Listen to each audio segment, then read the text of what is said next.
Well, Noah was born early and spent 4 weeks in intensive care. It wasn't until he was about 2 that he was diagnosed with autism and severe developmental delay. So the first few years were probably better than whilst he was being diagnosed. And the thing about him being diagnosed afterwards was we were more worried about his future than we were before he'd been diagnosed with an illness. The first contact with social services was when Noah was about 5. I had actually asked a support worker at the school about some of the services that I understood the other children were receiving.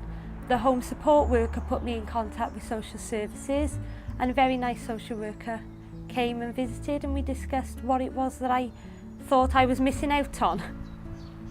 It was getting difficult for grandparents to look after him. People were nervous to look after him, so we were finding that it was Michael and I and nobody else. If we needed any assistance, we didn't have it. We initially tried overnight respite.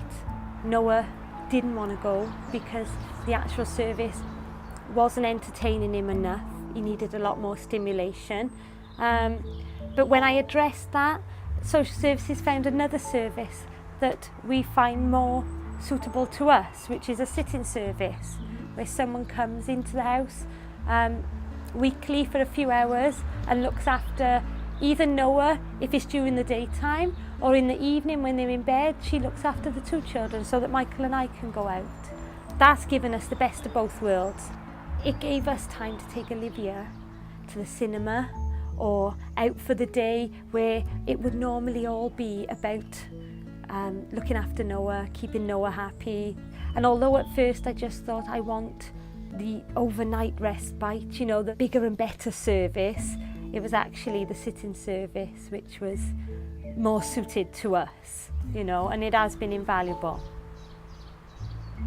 The service that he's getting now means that the sitter comes in and actually spends that whole time with Noah. Is helpful to him and to us.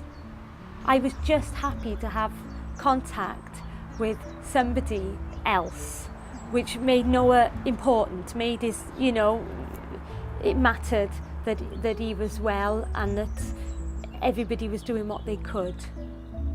I think as he gets older, we don't know how well he's going to develop with self-care and that kind of thing. We believe that he'll need a lot of assistance. I feel as though there's somewhere that will provide help. There will be help when we really need it. I think that what I thought about social services before was that they tend to be there to storm in a situation when parents are not coping.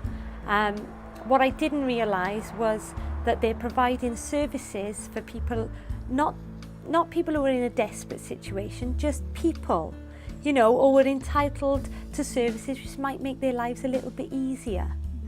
It makes our life better now because we're not worried about how Noah's going to do in the future. We know that we'll do our best, but after us, hopefully there'll be social services. And I believe that he'll be taken care of for the rest of his life if that's what he needs.